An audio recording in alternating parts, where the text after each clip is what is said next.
사랑과 은혜가 풍성하신 아버지 하나님, 이 저녁에도 주님을 사랑하는 주님의 귀한 아들 딸들이 이 3일 저녁을 거룩하게 주님께 구별해드리면서 주님 앞에 나와 주님의 말씀을 들을 수 있도록 저들의 삶의 모든 여건들을 주께서 조성하시고 축복하심을 감사합니다. 이 자리에 모인 주님의 귀한 아들 딸들에게 하늘의 특별한 은총 허락하셔서 주님의 말씀을 들을 수 있는 귀와 마음이 열리게 하시고, 말씀을 들을 때 저들의 마음을 강팍해 하지 아니하고 오히려 말씀을 순종하면서 다시 한번 저들의 삶에 여러 가지 어려움과 문제들을 잘 극복하는 믿음의 삶을 살아갈 수 있는 주님의 사람들을 하나님 축복하여 주시옵소서. 오늘도 주님의 사랑과 은혜를 기억하면서 엎드린 주님의 사람들에게 하늘의 특별한 뜻을 알게 하심으로 말미암아 저들의 인생에 의미 있게 하시고 저들의 삶이 진정한 뜻을 찾는 귀한 시간 될 수 있도록 인도하여 주시옵소서. 이 자리를 사모하지만은 함께하지 못한 자들 주께서 기억하시고 그들의 삶의 사정을 주님께서 돌봐 주시고 함께 주님의 말씀을 배우면서 주님의 교회로 온전히 완성되는 아름다운 믿음의 사람들 될 수 있도록 도와주시옵소서. 주님의 교회를 주님께 맡깁니다. 영광 받아주시고 저희 모두에게 하늘에 놀라우신 은총이 경험되는 귀한 시간으로 복 내려 주시옵소서. 예수님의 이름으로 기도하옵나이다. 아멘. 오늘은 제26과 기독교 공동체 시작 공부합니다. 그 제목은 예루살렘 되겠습니다. 예루살렘. 오늘은 예루살렘 공회에 관한 얘기를 합니다. 여러분 잘 아시는 것처럼 예루살렘 공회는 예수님이 돌아가신 후에 예수님의 동생이었던 야고보 그리고 예수님의 어머니였던 마리아가 함께 다른 사도들과 함께 모여서 있던 카운슬이었습니다. 카운슬, 그러니까 공회였다라고 얘기를 합니다. 그 공회는 대부분 누구였습니까? 유대 크리스찬들이었습니다. 그렇죠? 유대인 크리스찬들이 함께 모였던 예루살렘 공회. 그리고 여러분이 또 한 가지 기억해야 될 것은 우리가 잘 아는 대로 바울이라고 하는 사람의 그 배경을 좀 알 필요가 있습니다. 바울은 원래 예수님의 제자가 아니었죠, 그죠? 12사도가 아니었습니다. 여러분 잘 아시는 것처럼 바울은 그보다는 훨씬 젊었던 사람이고, 그리고 다메섹 도상에서 부활하신 예수님을 경험하고, 그리고 이제 개종을 해서 들어왔기 때문에 사실은 여러분이 우리가 성경에서 읽지 못하는 여러 가지 소위 말하면 정통과 비정통이죠. 그러니까 예루살렘 공에 있는 사람들은 예수님을 직접 눈으로 본 사람들이고, 그리고 바울은 환상으로 또는 경험으로 영적인 경험을 한 사람이기 때문에 조금 텐션이 거기에 긴장감이 있는 것을 알 수가 있습니다. 그래서 특별히 사도 바울은 뭐 한 사람이었어요? 예수를 믿는 사람들을 잡아서 제사장 앞에다 갖다 놓고 그들을 처형하던 그런 사람이었다라고 하는 얘기입니다. 그 사람이 갑자기 예수님을 만나고 예수의 영적인 경험을 하고 나서 자기가 직접 핍박받는 자의 입장에 되어버렸다라고 하는 얘기입니다. 그렇기 때문에 사람들이 바울을 믿었겠어요? 안 믿었겠어요? 안 믿죠, 그죠? 저놈이 어떻게 될지 모른다라고 생각하고 있었고, 바울이 하는 짓을 가만히 듣고 있었고, 그렇다고 사도 바울도 사실은 개종을 한 다음에 금방 예루살렘 공의로 찾아간 게 아니에요. 사실 2년 동안이나 아라비아 사막에서 은둔을 합니다. 그래서 영적인 경험을 전부 한 다음에 2년이 지나고 나서 이제 누구의 소개로? 누구 소개요?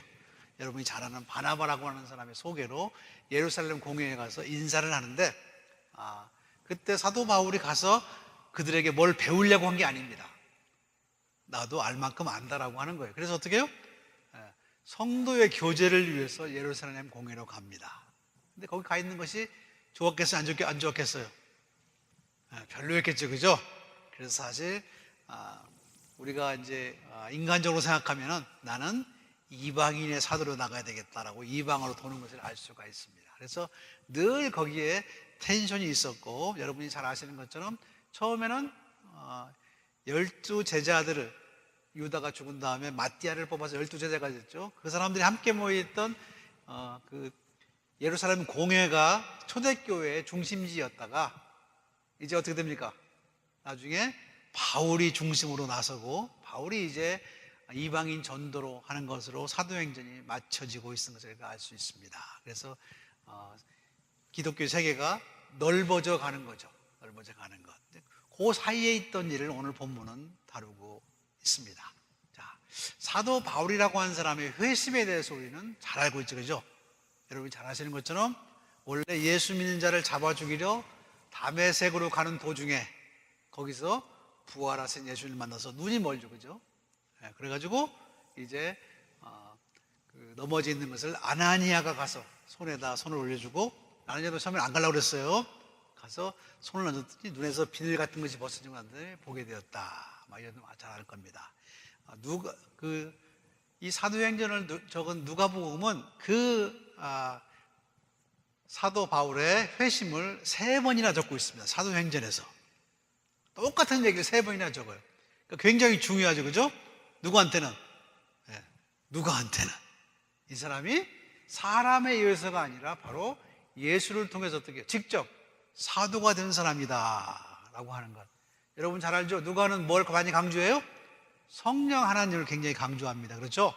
이 모든 일이 하나님의 뜻으로 된 것이다 라고 하는 것을 강조하는데, 실은 사도 바울은 직접 예수님께 사도로 부르심을 받은 사람이다 라고 하는 것을 누가가 강조합니다. 그러니까 사도 바울은 누구한테 감사해야 돼? 나중에 만나면 누구한테 굉장히 감사해야 돼. 그렇죠? 이 경험을 계속 설명해 주셔서 예수 믿는 사람들 가운데 사도 바울이 어떻게 개종했는지를 모르는 사람이 없어요. 그죠?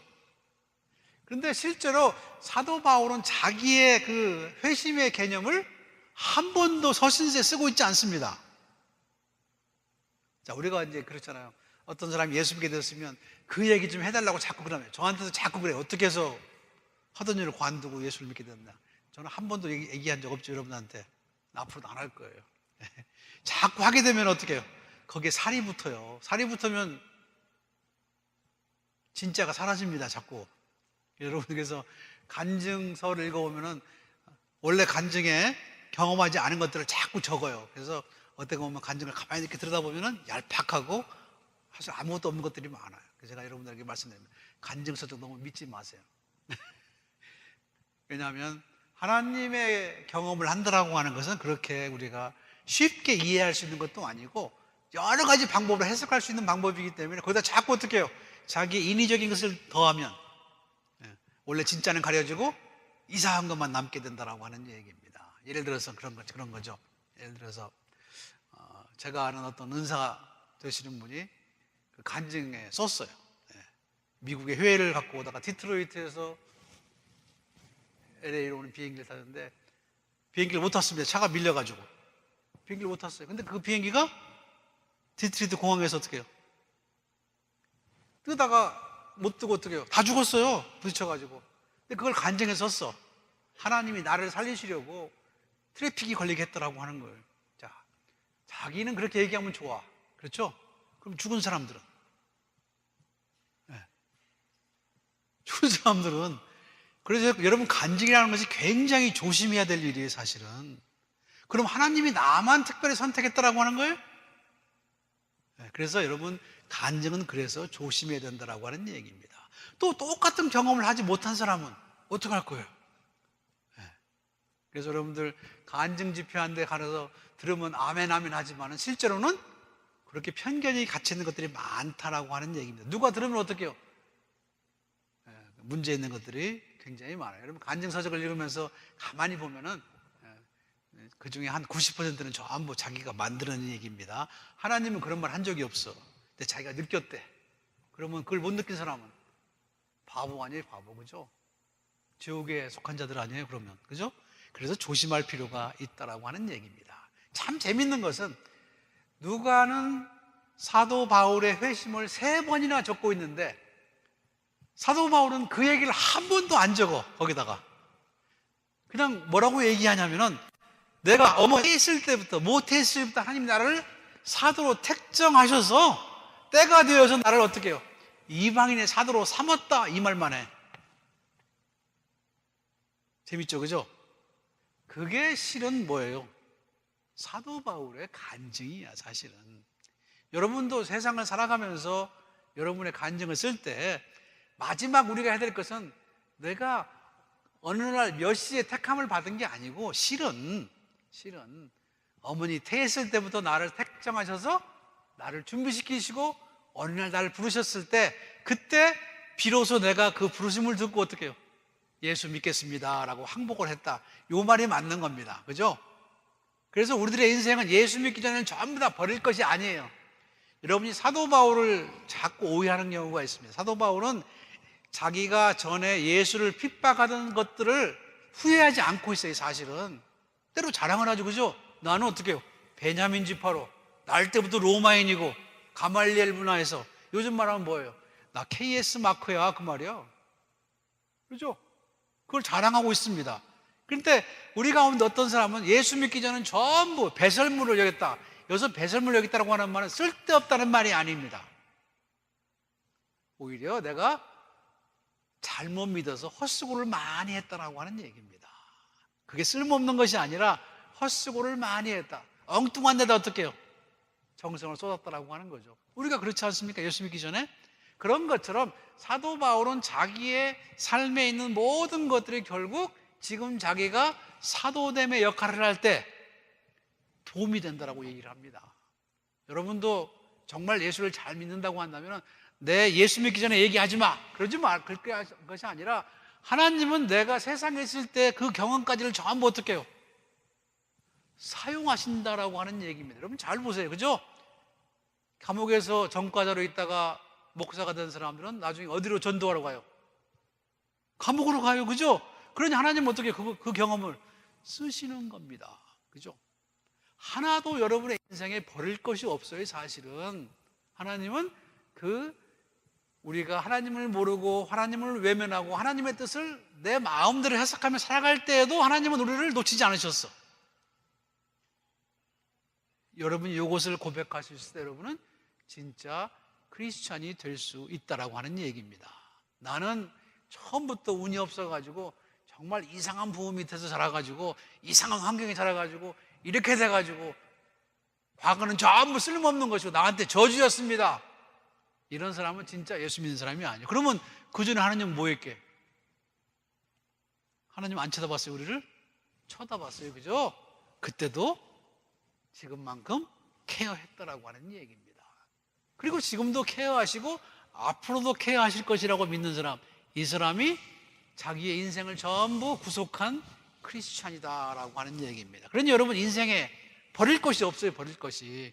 내가 어두움에 있을 때도 하나님은 나를 케어했고, 내가 지금 빛 가운데 있을 때도 내 앞길을 인도하시고, 그리고 내일 내가 아무것도 모르는 상황이지만은 주님은 나와 함께 하실 것이다라고 믿는 사람, 이 사람이 진짜 크리스찬이라고 하는 얘기입니다. 자, 사도 바울은 그런 의미에서 회심의 기억을 얘기하면서 자기가 다메섹 도상에서 예수님을 만난 얘기는 한 번도 안 해. 뭐라고 고백하냐면 내가 사람의 뜻으로 나지 아니하고 사람의 어떤 걸로 해서 사도가 된 것이 아니라 직접 예수님께 받은 것. 자기가 예수께 받은 계시가 너무 크고 많다고 그랬죠. 그죠? 그렇게 얘기하는 겁니다. 나를 하나님이 어머니 모태에 있을 때부터 나는 칠삭동이었다. 7달 만에 난 좀 못난 사람이었다. 못난 사람 아니었습니다. 아, 그래서 사도 바울이 정말 7달에 낳습니까? 아니, 비유예요, 비유. 어떤 사람은 성경에 나오니까 글자 그대로 7달 엄마 뱃속에서 나온 사람 생각하는데 그렇지 않아요. 그 정도로 내가 부족한 자였는데 하나님은 옛날부터 나를 어떻게 해요?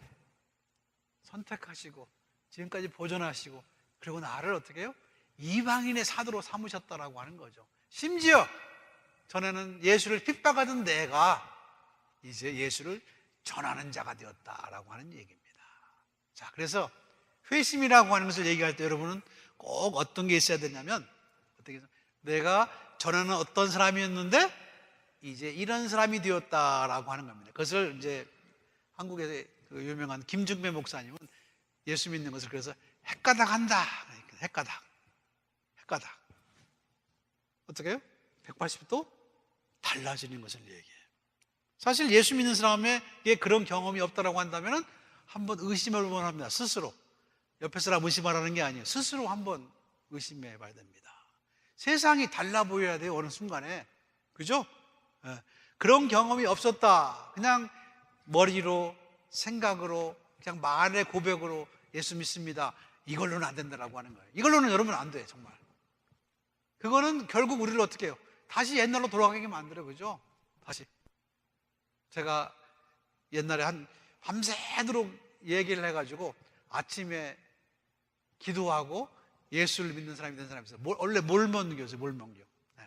근데 이제 이게 그 사람은 마음이 뜨거워져서 예수를 믿게 되었다고 하지만 이분이 이제 교회 가서 하는 게, 교회 가면은 그냥 교회 사람들을 전부 차별 없이 다 대해야 되는데, 이 사람은 몰몬교에서 배운 뭐가 있어요? 자기네 교회 나름대로 그게 있어요. 그래서 어떻게 해요? 여자가 치마를 안 입고 바지를 입고 오면 어떻게 해요? 여러분, 몰몬교회는 들어갈 때 나는 그분한테 알았어요. 치마를 입고 와야 된답니다, 예배 드리러 올 때. 근데 바지를 입고 오면 남자 옷을 입은 것으로 치는 거예요. 그러니까 교회 가서 앉아서 가만히 있으면 계속 시험에 드는 거예요, 눈 때문에. 자, 그런 사람은 아직 예수를 믿는 사람이 안 믿는 사람이에요? 아직 변화받은 사람이 아니에요, 사실은. 자, 세상에 살던 우리도 마찬가지죠, 그죠? 세상에서 하던 짓을 여기 와서 어떻게 똑같이 하는 사람이 있습니다. 세상의 가치관을 가지고 그대로 와서 여기다 적용합니다, 그죠? 그래서 교회에서도 어떻게 해요? 좋은 학교 나온 사람, 집 배경이 좋은 사람, 돈이 많은 사람, 이런 사람이 대우를 받아. 원래 교회가 그런데요? 그러면 안 되는 데잖아요, 그죠? 교회는 모두가 다 똑같이 사랑을 받고 똑같이 은혜를 받고 똑같이 부족한 사람들이 모여있는 곳입니다. 그런데 교회에 와서도 저 사람이 어느 학교를 나오고 어디 출신이고 과거에 뭘 하고, 거기에 연연하는 사람은 아직 거듭남이 뭔지를 모르는 사람이에요, 사실은. 거듭남이 모르는 사람. 제가 옛날에 있던 교회에 한국의 유명한 영화 감독이 자기 옛날 애인이 있어가지고 자꾸 찾아오는 사람이 있어요. 근데 그 사람 오면 갖고 그 옆에 앉아서 사진 찍으려고 하는 사람이 있어요. 내가 그러지 말라고 그랬어요. 아니, 여기가 어딘데 교회에서 유명한 사람 옆에 가서 사진 찍습니다. 우리는 그런 짓 안 하려고 여기 온 거예요, 그죠? 교회는 그런 차별이 없기 위해서 나온 겁니다. 내가 무엇을 했던, 어느 학교를 나왔던, 얼마나 못 배웠건, 얼마나 돈이 없든지 간에 상관없이 어떻게 해요? 전부 똑같은 대우를 받기 위해서 주님 앞에 나온 겁니다. 그런데 여기 와서 만약 그런 식으로 어떻게 해요? 자꾸 따진다고 한다면 이건 교회가 아니죠, 그죠? 그냥 사회입니다. 자, 교회는 거듭난 자들의 모임입니다. 거듭났다라고 하는 것은 우리들의 삶의 기준이 어떻게 해요? 헷가닥 뒤집어진 것을 얘기합니다. 그러니 괜히 여러분, 우리가 가지고 있는 것들 때문에 싸우지 말고 그러지 말기 바랍니다. 성가대에서 핸드백 때문에 싸우는 사람도 있어요. 성가대에 가면 핸드백이 다 보이죠, 그죠? 우리 교회는 그래도 다행히 책상이 없어요. 성가대 앉아서 책상 위에다 핸드백을 놓는데 핸드백이 전부 여러 개가 있잖아요, 그죠? 그럼 비싼 것도 있고 싼 것도 있고. 저는 다행히 어떤 게 비싼지 잘 몰라요, 메이크를 잘 몰라서. 근데 그것 때문에 시험 드는 사람이 있습니다. 왜냐하면 똑같은 것을 가져온 사람도 있고, 어떤 사람은 저거 비 올 때 이렇게 쓰는 가짜다라고 하는 사람도 있고, 하여튼 그런 사람들이 있고, 그런 것 때문에 싸우는 경우가 많아요, 그죠? 그것뿐만이 아니에요. 제가 이제 가끔 그런 얘기, 김밥 먹다가 누가 더 많이 먹는다고 싸우는 데도 있습니다.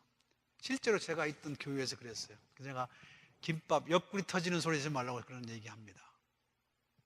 조금 더 먹고 덜 먹고, 조금 더 비싸고 안 비싸고, 어디 가서 비싼 머리를 하고 싼 머리를 하고 뭔 상관이 있어요, 그게? 그렇죠? 누구 말대로 수건 하나 덮어놓으면 다 똑같은데. 자, 그런 차별이 없는 교회가 되기 위해서는 우리가 뭐가 돼야 돼요? 가치관이 변화해야 돼, 가치관이. 그죠?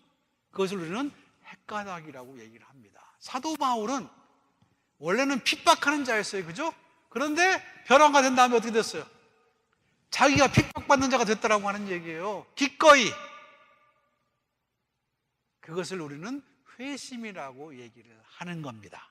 예수 믿는 사람들은 그런 사람이에요, 그죠? 그런 변화를 분명히 가진 사람이다라고 하는 얘기입니다. 그러니까 크리스찬의 적이 어떻게 해요? 변해서 아군이 되었다라고 하는 얘기입니다. 자, 두 번째 문제는 두 번째 문제는 이게 사실은 하나님은 우리들의 역경, 잘못된 것들, 고생하는 것들을 어떻게 해요? 바꾸어 주시는 분이다라고 하는 얘기입니다. 자, 이게 이제 가끔 이제 역전하시는 하나님 그렇게 얘기를 합니다. 하나님은 마지막에 어떻게 해요? 항상 역전을 시킨다라고 하는 거예요. 자, 우리는 아직 다 만들어지지가 않았어요. 그죠? 우리가 하는 말 중에 어떤 말이 있습니까? 처음 된 자가 나중 되고 나중 된 자가 먼저 된다는 말이 있습니다. 그거는 아무도 모른다라고 하는 거예요. 아무도. 그렇기 때문에 사도 바울이 하는 말 중에 어떤 말이냐면 네가 섰다고 생각할 때 조심하라. 넘어질까 조심하라 라고 하는 말이 있습니다. 그러니 우리가 가끔 가르치면서 우리 스스로를 높이지만은 아니에요, 여러분. 아무도 주님 앞에서 우리를 높이면 안 됩니다. 그죠? 그래서 우리들의 아픔과 슬픔이 여전하지만은 그것이 끝이 아니라는 것을 아는 사람, 이 사람이 크리스천이에요. 사실은 세상이 이렇게 끝나지 않을 거라고 하는 거예요.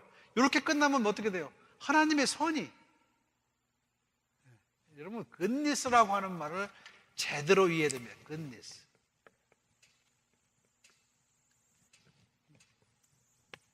이 선이라고 하는 것은 사실은 우리가 생각한 것처럼 나한테 잘해주는 게 선이 아니에요. 이 개념을 여러분 잘해. 선이라고 하는 것은 잘못한 것은 어떻게 해요? 잘못한 건 혼내줘야 돼. 혼이 나야 돼. 그죠? 잘한 사람은 상을 줘야 돼. 이게 굿니스예요, 여러분. 우리 어머니 참 좋으신 분이요. 그러면 그냥 어떻게 해요? 무조건 받아주는 게 좋으신 분이요? 아니란 말이에요. 틀리면 틀렸다고 얘기해주고 잘하면 잘했다고 칭찬해주는 사람이 굿니스예요, 여러분. 선의 개념을 여러분 똑바로 알아야 돼요. 하나님은 선하시다라고 하는 말은 그런 얘기입니다. 결국 잘한 사람은 칭찬을 받고 못한 사람은 벌을 받는 것, 이것이 굿니스예요. 여러분 착각하지 마세요. 예. 무조건 나를 봐준다고 해서 선하신 게 아니다라고 하는 얘기입니다. 자, 그러니 우리가 잘못하고 있는데도 아직 어떻게 해요? 하나님이 나를 처벌 안 했다면 언젠가 그에 대한 처벌이 분명히 있다라고 하는 겁니다. 만약에 그렇지 않다라고 하면 어떻게 해요? 하나님은 선하신 분이 아니에요. 무슨 말인지 알겠죠? 그러니까 여러분 하나님의 선하심이라고 하는 말을 착각하지 말기를 바랍니다. 잘못한 것은 언젠가 어떻게 해요? 하나님은 따지신다라고 하는 겁니다. 그래서 예수님이 그런 말 한 적 있죠? 홀이라도 털 하나예요. 홀이라도 갚지 못하면 거기서 나올 수 없다라고 얘기를 합니다. 너희의 의의가 바리새인과 서기관들보다 낫지 못하면 결코 천국에 들어갈 수 없다. 주님 그렇게 얘기합니다. 무슨 말인지 알겠죠? 그러니까 사실 하나님의 선하심을 믿느냐? 예, 믿습니다. 그럴 때 우리는 조심해야 됩니다. 아직 안 끝났다라고 하는 거예요. 결국 하나님은 어떻게 해요? 어느 순간에 우리의 삶이 어떻게 해요? 뒤바뀌는 역사가 있을 것이라고 하는 얘기입니다. 뭐 때문에? 죄를 지었냐? 선한 일을 많이 했느냐? 여러분 그렇잖아요. 세상을 살면서 이렇게 끝나면 너무 억울하잖아요. 그죠? 세상에 억울한 일이 많잖아요. 그죠? 악한 사람이 형통하고 어떻게 해요? 거짓말 잘하고 그리고 남 자꾸 속이는 사람이 잘 사는 것 같고, 그러면 세상이 어떻게 해요? 의롭지 않잖아. 하나님의 선이 이루어진다라고 한다면 그 모든 것이 어떻게 해요? 갚아줘야 된다라고 하는 겁니다. 예수 믿는 사람들은 그 소망을 가지고 그 모든 것을 견딘 사람들이에요.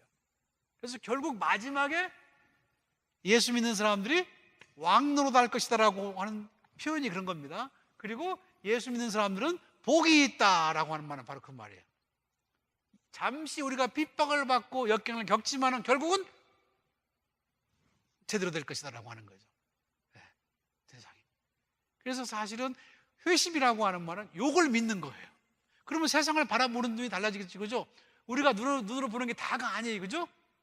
하나님은 결국 모든 것을 제자리에 갖다 놓으실 것을 한 거예요. 그것이 구원입니다. 그게 구원이에요. 그러니 사정이 약하거나 어리석다고 해서 속이거나 그러면 어떻게 결국 문제가 생긴다라고 하는 겁니다. 이게 중요한 말이에요. 자, 우리는 그렇게 얘기합니다. 끝만 좋으면 다 좋다. 미안하지만 하나님은 끝이 좋다고 그런 게 좋은 게 아니에요. 하나님은 뭐가 좋아야 돼? 동기가 좋아야 돼. 동기가. 마음이 깨끗해야 돼. 그렇지 않으면 우리는 어떻게 해요? 하나님을 볼 수가 없어. 여러분, 그래서 제가 이제 그 달란트의 비유에 있죠? 5달란트, 2달란트, 1달란트.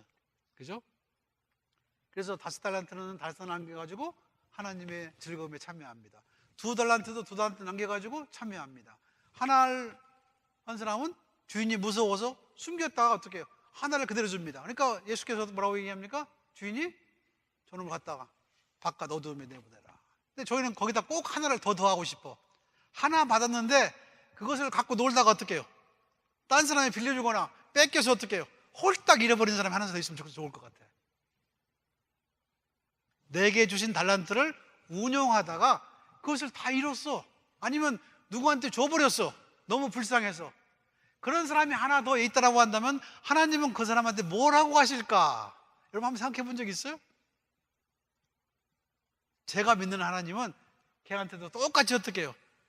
착하고 충성된 종아, 네가 작은 것에 충성하였으니 내 기쁨에 참여하라 라고 할 것이라고 저는 믿어요. 인생을 안 쓴 사람이 문제지 쓰다가 잘못 드는 경우는 문제가 없어요. 사실은. 왜요? 하나님은 결과가 중요한 게 아니야. 사실은 하나님을 어떤 분으로 생각하느냐에 문제가 있다라고 하는 얘기입니다. 여러분이 인생을 살아갈 때도 마찬가지예요. 어쩌면 우리의 삶에 중요한 것은 이 결론이 아니고 실은 마음의 동기고 우리가 얼마나 순수했느냐라고 하는 것이라고 저는 그렇게 믿습니다. 그래서 동기가 깨끗하지 않은 것들은 전부 어떻게 해요? 다 무너질 것이라고 얘기를 합니다. 여러분, 한국교회에 대해서 많은 비판 중에 하나가 뭐냐면 한국교회 많은 교회들이 어떻게 해요? 부정한 축제, 부정축제 또는 비자금으로 만들어진 교회가 많다라고 하는 거예요. 그렇다면 그것을 하나님이 받을 수 있느냐라고 하는 거죠. 어떤 목사님이 신랄하게 쓴 글 중에 저렇게 크고 화려한 교회당에 예수가 정말 계시겠느냐라고 하는 질문을 던집니다. 참 가슴 아픈 얘기죠. 어떻게 보면. 그죠? 어쩌면 그런 의미에서 하나님의 굿니스를 믿는 우리는 우리의 삶이 고난 가운데, 역경 가운데 끝나지 않을 것을 믿는다. 여기 두 번째, 회심의 문제고, 세 번째는 일이 잘못되는 것 같고 어떻게 우연히 문제가 생긴 것 같지만은 결국 우리는 뭘 믿느냐? 다 하나님이 하신다라고 하는 거예요. 영어로는 God rules라고 하는 겁니다. 자, 비록 우리가 어떤 수단을 쓰고 어떤 방법을 써서 일을 만들어가고 꾸미지만은 되어가는 결국은 뭐예요? 하나님이 하신다라고 하는 거예요. 하나님이. 여러분의 인생을 하나님이 주장하시는 것을 믿습니까? 야, 못 믿죠. 잘 우리는. 그죠? 내가 인생을 살다가 누구한테 속았어. 그러죠? 내가 그 작자를 믿는 게 아닌데. 그죠? 아니면 결혼한 사람끼리는 어떻게 해요? 내가 눈에 콩깍지가 씌어가지고 그때 그렇게 얘기하죠. 그죠? 아니란 말이에요. 우리는 그렇게 고백하면 안 돼. 자, 비록 그때 내가 문제가 있었고 눈이 멀었다 할지라도 그것을 하나님은 사용하셔서 어떻게 해요? 하나님의 역사를 이루신다라고 하는 얘기입니다. 그러니 우리들의 삶의 가장 큰 문제는 하나님의 그런 섭리를 순종하느냐 아니냐의 문제예요. 사실은 하나님 이렇게 해주십시오가 아니라 하나님이 만드시는 일을 내가 순수함으로 순종함으로 받아들일 것이냐 아니면 안 받아들일 것이냐 문제. 받아들이는 사람은 어떻게 해요? 믿는 사람이고 안 받아들이는 사람들은 아직도 바깥 외인이다라고 하는 얘기입니다. 자, 사도 바울의 여정에서 우리는 그걸 봅니다. 물론 인간적으로는 예루살렘 공회에 있는 사람들이 어떻게 해요? 굉장히 사도 바울을 힘들게 했어. 그죠? 왜요? 너는 우리 중에 하나가 아니다라고 하는 거죠. 근데 사도 바울은 그것을 어떻게 해요? 오히려 하나님이 나를 이방인의 사도로 삼으셨구나라고 어떻게 해요? 받아들였다라고 하는 거예요. 그래서 어떻게 해요? 열심히 바깥에 나가서 전도를 합니다. 그죠? 그래서 예루살렘 공회 가서 도장 받으려고 안 그랬어요. 그 사람들 눈두덩 찌르려고 안 그랬습니다. 자기는 자기 일에 열심을 다한 거예요. 그렇죠? 그래서 이방인의 사도로서 이방인들에 대한 여러 가지 문제를 그들에게 얘기하고 정정당당하게 이 얘기를 합니다. 이거 굉장히 중요한 말이에요. 여러분이 세상을 살아갈 때도 정정당당하기 바랍니다. 물론 인간적으로 세상적으로 생각하면 어떻게 해요? 사람 잘못 만나가지고 그죠? 참 인생이 험악해서 이렇게 될 수도 있어요. 그러나 우리는 믿습니다. 하나님이 그것도 사용하시고 역사하신다라고 하는 거예요. 이런 사람을 누가 당할 수 있느냐라고 하는 겁니다. 사도 바울은 여러 가지 역경, 그러니까 처음에는 그렇게 여러 가지 크리스찬들을 박해하던 사람이기 때문에 이 사도 바울을 보는 사람들이 전부 이상한 눈으로 바라봤을 거 아닙니까? 그렇죠? 저게 진짜인가 아닌가. 심지어 갈라디아서에 보면은 사도 바울을 굉장히 깔아뭉개는 사람들이 많이 생겼습니다. 이유는 뭐냐면 사도 바울은 율법을 지키라고 안 하기 때문에. 그죠? 그래서 진짜가 아니고 쟤는 설교도 잘 못하고, 실제로 사도 바울이 생긴 게 조금 모자라요. 그죠? 몰라요? 모르면 그냥 인상 좋은 걸로 생각하십시오. 조금 키도 작고 조금 생긴 것도 문제가 좀 있어요. 사도 바울은. 그래서 사도 바울을 싫어하면서 도시락 싸가고 다니면서 사도 바울을 방해하는 사람들이 꽤 많았답니다. 그 말을 듣기 싫어서. 왜냐하면 율법이 중요한 것이 아니라 은혜가 중요하다. 그 말은 많이 모자란 사람들은 어떻게 해요? 굉장히 듣기 좋은 말이에요. 그죠? 근데 나는 딴 사람보다 훨씬 낫다고 하는 사람들은 그 말을 듣기가 싫어. 그죠? 네. 한번 생각해. 여러분, 제가 옛날에 그림으로 하면 그런 분이 있어요. 자, 도표로. 이만큼이 돼야지 구원이 된다고 생각합시다. 1 또는 100%. 그런데 어떤 사람은 가방끈도 짧고 생긴 것도 그렇고 또 그래가지고 어떻게 이만큼밖에 못 올라와. 그러니까 50%를 어떻게 해요? 은혜로 받았어. 그죠? 어떤 사람은 잘났어. 똑똑해. 그래서 어떻게 해요? 그래도 모자란 건 마찬가지죠. 그래서 10%만 받았어. 은혜를. 그러면 똑같이 100이다 그러면 누가 제일 싫어해? 이 사람이 싫어할 거 아니에요. 그죠? 이 사람은 자기는 하나님한테 조금밖에 도움 안 받았는데 딴 사람은 이렇게 많이 받았어? 어떤 사람은 어떻게 해요? 90을 받았어? 그러니까 어떻게 해요? 은혜를 베푼다라고 하면 소위 잘난 사람들이 제일 싫어. 그죠? 오늘부터 다 시험 통과했습니다. 그러면 누가 제일 좋아해? 꼴등으로 통과한 사람이 제일 좋아합니다. 그렇죠? 1등한 사람은 드는데 은혜가 똑같아요. 사실은. 근데 사실 여러분 우리는 다 모자라. 그것도 한참 모자랍니다. 그런데도 불구하고 키를 재보니까 어떻게 해요? 내가 딴 사람보다 좀 나은 것 같아. 예수 믿어도 어떻게 해요? 몇 대 믿었고, 그죠? 몇 대 믿었고. 그래서 뭐가 됐어? 모태신앙이 된 거예요. 네, 모태신앙. 모태. 아무것도 못해. 모태신앙 얘기한 사람, 제대로 된 사람 별로 없어요. 네, 얘기하지 마세요. 신앙은 직접 하는 거예요. 어머니나 할아버지가 대신 못해줘. 신앙은 내가 해야 되는 거야. 자, 그런데 이제 그런 건 딴보다 해보니까 어떻게 해요? 나는 교회도 우리가 39년을 다녔고 창립 멤버인데 옛날에 그런 책이 나왔습니다. 창립 멤버가 죽어야 교회가 산다. 오직했으면 그러겠어. 오직했으면. 자, 나는 조금밖에 안 모자라. 딴 사람은 많이 모자라. 그런데 똑같이 상을 줘. 기분 되게 나쁘죠, 그죠? 누가? 많이 참석한 사람이. 오늘도 마찬가지 여러분이 지금 목사님이 출석 체크를 안 하냐? 출석 체크 다 하고 있어요. 다 끝나면 수료증을 줄 건데 다는 못 줘. 우리 전사님이 다 지금 체크하고 있어요. 누구누구 나왔나. 자, 중요한 건 그거예요. 자, 나는 많이 나왔어.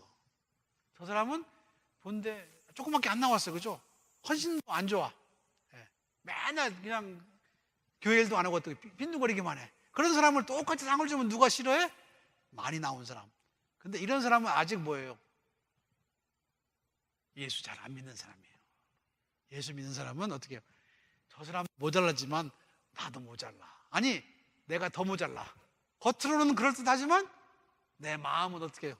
설교 들으면서도 성경 공부하면서 어떻게 해요? 맨날 딴 데 가 있었어. 이게 누구예요? 이게 사도 바울이에요. 자, 뭐라고 얘기합니까? 내가 죄인 중에 그 예수다라고 하는 거예요. 로마서 사도 바울이 맨 마지막에 자기의 신학을 집대성한 로마서에서 얘기합니다. 뭐라고 얘기하냐면 내가 죄인 중에 괴수다라고 얘기합니다. 사도 바울이 그렇게 죄를 많이 졌어요? 아니죠. 그러면서 뭐라는 말이냐면 죄가 많은 곳에 은혜가 많다라고 하는 거죠. 여러분, 자기를 낮추고 나는 많이 모자라요 하는 사람이 훨씬 더 은혜를 느낀다라고 하는 얘기입니다. 그래서 여러분 그렇잖아요. 제가 옛날에 말씀드렸나요? 신학교 갔더니 어떤 목사님이 저한테 신학교에 뭐하러 왔냐고 그러면서 들려주는 말이, 천국에 갔더니 목사 하니까 어떻게 해요? 예수님이 버선발로 뛰어나왔대. 너 목사 오랜만이다, 천국에. 여러분, 많이 배우고 많이 알고 오래 했고 좋은 말 많이 하고 좋은 신앙인 같습니까? 아닙니다. 그렇지 않아요. 그렇지 않아요. 우리의 믿음이 얼마나 순전하냐라고 하는 거예요. 정말 하나님을 믿느냐라고 하는 거예요. 내일 죽어도 어떻게 해요? 오늘 내가 마음이 편하냐라고 하는 거예요. 그래서 믿음은 뭐라고 그랬어요? 주무실 때 발 쭉 뻗고 자는 거라고 제가 말씀드렸어요. 그죠? 편안해야죠. 그게 믿음이에요, 여러분. 그게 믿음. 자, 사도 바울의 회심은 바로 그런 거예요. 내가 전부 한 것이 아니고 전부 하나님의 은혜다. 어디서부터? 모태에서부터. 내가 심지어 가말리엘 밑에서 공부할 때도, 그리고 예수 믿는 사람을 핍박할 때도, 그리고 눈이 멀어 있을 때도, 그리고 지금도 이게 전부 하나님의 은혜가 아니고 무엇이냐 라고 얘기를 하고 다니니까 누가 제일 싫어해? 많이 배우고 회당에서 가르치는 자들, 그렇죠? 사두개인 바리새인들이 전부 사도 바울을 돌로 쳐 죽이려고 얘기합니다. 그죠? 왜요? 자기가 한 모든 크리스천이 전부 없애버리거든요. 그죠? 근데 그게 누가 하신 일이에요? 예수님이 하신 얘기예요. 예수님이. 우리도 마찬가지예요. 그죠? 세상에서 우리를 판단하고 우리를 정죄하는 그런 배리어들을 전부 없애야 돼.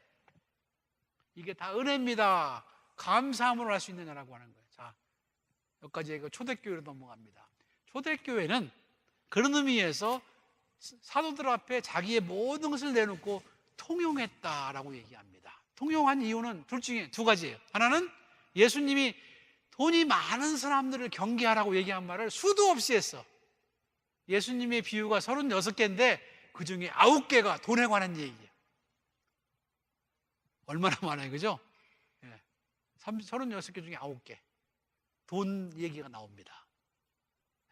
돈이라고 하는 것이 그만큼 우리가 돈을 가지고 사는 것이 어렵다라고 하는 거예요. 그래서 사실 돈 있는 사람은 힘들어요, 그죠? 요즘 한국에서도 어떻게 해요?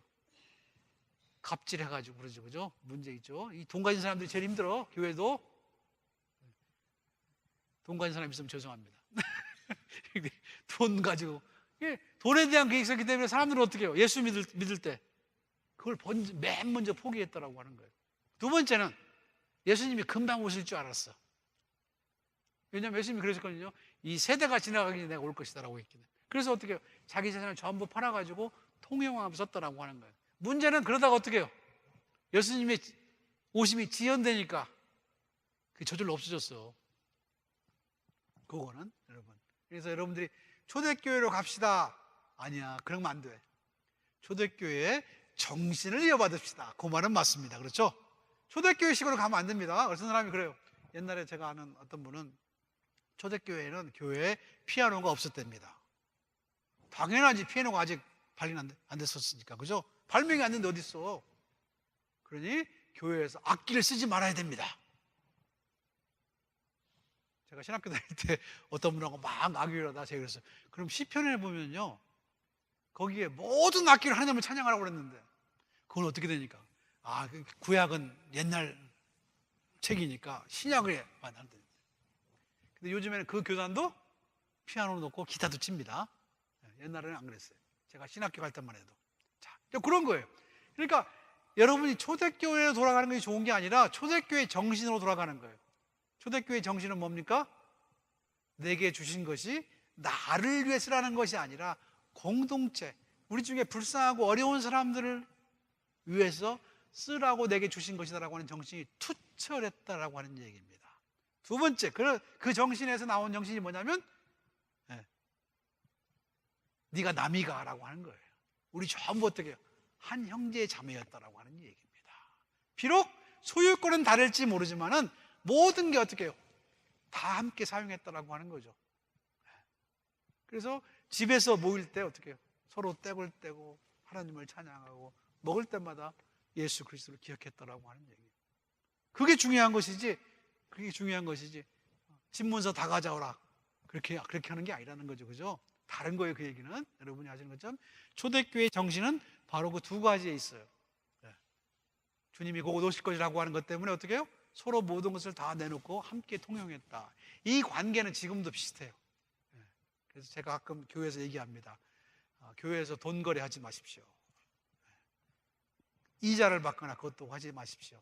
이자 받는 것은 여러분 성경에서 금하고 있어요. 그죠? 형제에게 꽂을 때 어떻게 해요? 그냥 주라고 그랬어요. 이자 받지 말라고 그랬어요. 사실 그래서 저한테 누가 물어보면 꿔줄까요? 그냥 주려면 주고 안 그러면 주지 마세요. 사람 잃고 교인 잃고. 돈이 얼마나 무서운 건지 모릅니다, 여러분. 돈 몇 푼이 얼마나 무서운지 몰라요. 우리는 그것 때문에 여러 사람 잡기도 하고 여러 사람 힘들게 만들기도 한다는 사실 여러분 기억하시기 바랍니다. 그래서 요한 웨슬리 목사님도 그랬습니다. 돈에서, 지갑에서 어떻게 해요? 자유하지 못한 사람은 구원이 참 힘들다, 그렇게 얘기를 합니다. 지갑도 자유할 필요가 있어요. 자, 기독교 공동체 시작할 때 우리가 두 사람의 중요한 사람이 나왔어요. 스데반이라고 하는 사람과 빌립이라고 하는 사람이 나옵니다. 둘 다 누구예요? 집사였어요. 집사. 여러분이 사도들이 여러분 교재에 보면은 처음 순교한 사람이 사도가 아니라 집사라 했다라고 하는 거예요. 자, 요 말은 여러분 굉장히 중요한 말이에요. 사실은.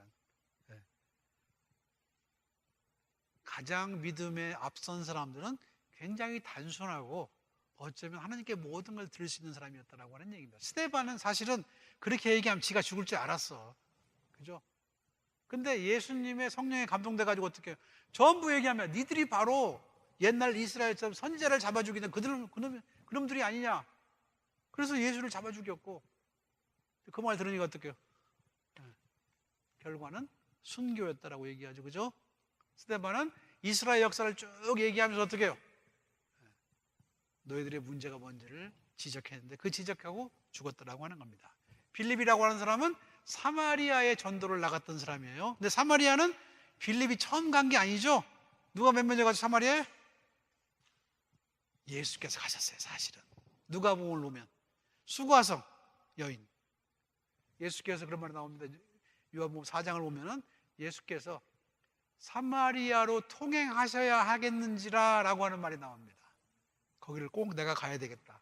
거기 있는 여인을 구원하기 위해서 그 지방을. 그래서 빌립이 전도할 때 굉장히 쉬웠어요. 사실은. 왜요? 주님이 이미 어떻게 해요?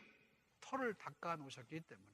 자, 그런 와중에 여러분 이게 유대와 사마리아와 그 다음에 나온 사람이 누구냐면 에티오피아의 네시.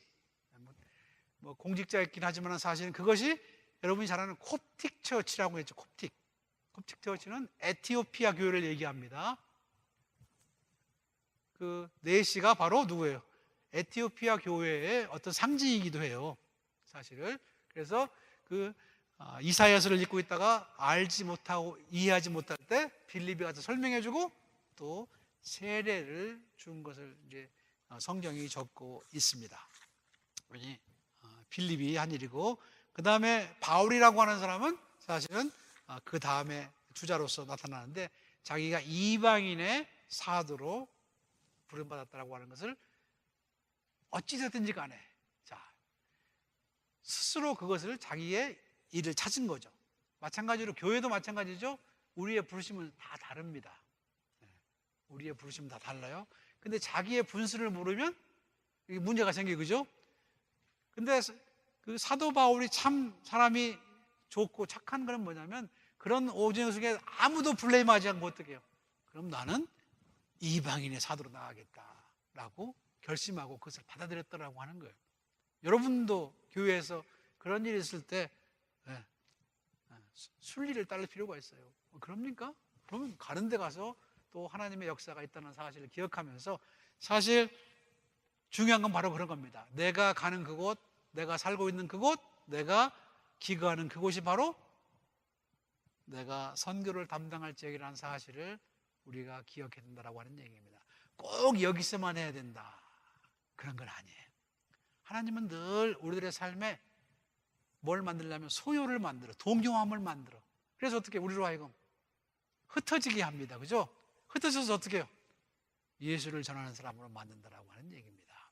그래서 하나님 앞에서는 또 주님과 동행할 때는 여기가 좋사오니라고 하는 말이 없어요, 여러분. 여기가 좋사오니가 아니에요. 주께서 소유케 하고 우리가 힘든 역경이 있으면 어때요? 하나님은 그것도 사용하셔서 어떻게 해요? 더 많이 복음을 펴신다라고 하는 얘기입니다. 그러니 여러분을 사용하시려고 여러분의 삶이 어떻게 해요? 자, 여러분이 안 움직일 때 어떻게 해요? 여러분 사용하려면 영어로 말하면 엉덩이를 한번 차야죠, 그죠? 그래서 가끔 우리가 어떻게 해요?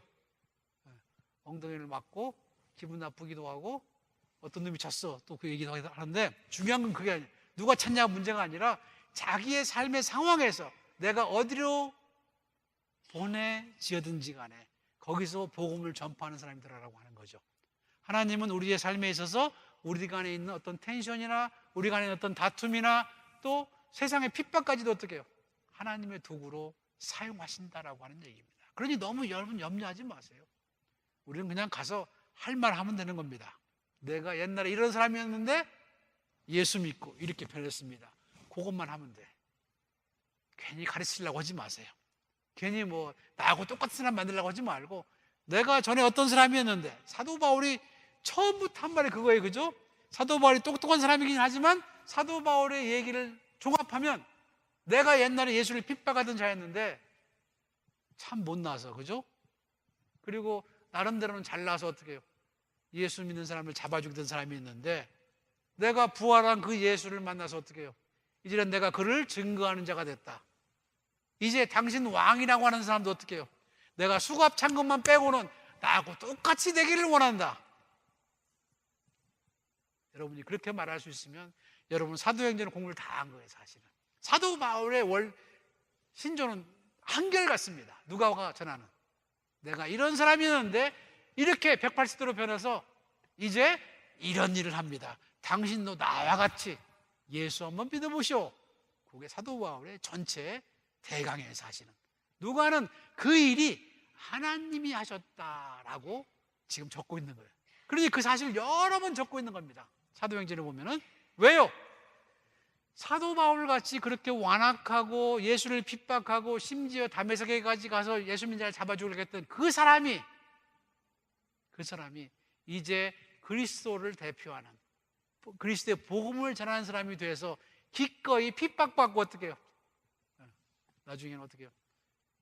로마에서 죽죠? 그런 사람이 되었다라고 하는 거예요.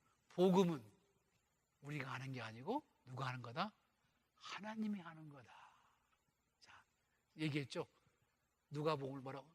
사도행전을 뭐라고 한다고요? 성령 행전이라고 얘기한다. 하나님의 영이 거하고 하나님의 영이 역사하면 여러분도 저도 사도 바울처럼 예수의 영을 받으면 그렇게 예수를 전하는 사람이 되고 또 세상 모든 사람 어떤 역경에도 불구하고 어디를 가든지 간에 여러분 한번 생각해 보세요. 사도 바울이 그냥 가고 싶어서 갔겠어요? 네. 쫓겨다녔어. 어떻게 보면 여기서 쫓겨나고 저기서 쫓겨나고. 왜요? 잘못하면 어떻게 감옥에 가두니까. 감옥에 있는 것보다 어떻게 나가서 어떻게 전도를 해야 되니까. 그죠? 그래서 그렇게 여기저기를 다닌 게 바로 사도 여행이에요. 좋아서 여행입니다. 번역을 그렇게 하니까 여행이에요. 전이라고 얘기하면 전이. 여러분 인생의 여행이라고 얘기하죠? 전이라고 하면 조금 다른 거예요. 여유 있어서 돈 갖고 여행 가는 거 달라져. 그죠? 사도 바울은 그렇게 여기저기를 다니면서 자기가 있는 곳마다 자기가 만나는 사람마다 예수를 전했다라고 하는 거예요. 그러니 당신들도 하나님의 성령에 감동돼서 여러분이 처하는 모든 상황에서 예수를 전하는 사람이 되라. 자, 그거는 저기는 안 나와. 그러나 사도행전 뒤가 열려있는 게 바로 그거예요. 이제 사도행전의 마지막은 여러분과 제가 쓸 거예요. 써야 돼. 바울 이후의 얘기는 우리가 써야 할 몫이다라고 하는 얘기입니다. 결국 그것이 하나님 앞에 우리들이 내놓을 우리들의 훈장이다라는 사실 여러분 기억하시면서 다른 건 다 중요하지만 그게 제일 중요합니다. 내가 주님의 영을 또 하나님의 역사에 힘입어서 이런 사람으로 변화되었고 이제 당신에게 그 예수를 증거합니다. 여러분도 예수 믿는 사람이 좀 되십시오. 그게 우리들의 삶의 가장 중요한 목표라는 사실 여러분 기억하시고 예수 믿는 자의 삶을 살아갈 수 있기를 주님의 이름으로 축원합니다. 기도하겠습니다. 사랑이 많으신 아버지 하나님, 오늘 이 저녁에도 사도 바울의 행적과 사도 바울의 회심을 통하여 저들의 삶을 돌아볼 수 있게 하심을 감사합니다. 주님이 원하시고 주님이 축복하시고 동행하시는 그 길을 걸 수 있도록 믿음의 용기를 주시고 저들을 통하여 하나님의 역사를 이루시옵소서. 부족하고 약한 저희를 선택하시고 보존하시고 또 저희를 이 시간까지 가르치시고 또 교훈하시는 것은 저들을 통하여 받으신 영광을 받으시기 위한 하나님의 큰 뜻이 있는 것을 믿습니다. 주님의 뜻을 기억하게 하시고 주님이 원하시는 일을 잘 감당하면서 매일매일의 삶에서 만나는 모든 자들에게 주님을 증거하는 아름다운 증거자의 삶을 살아갈 수 있게 주시옵소서. 예수님의 이름으로 기도하옵나이다. 아멘.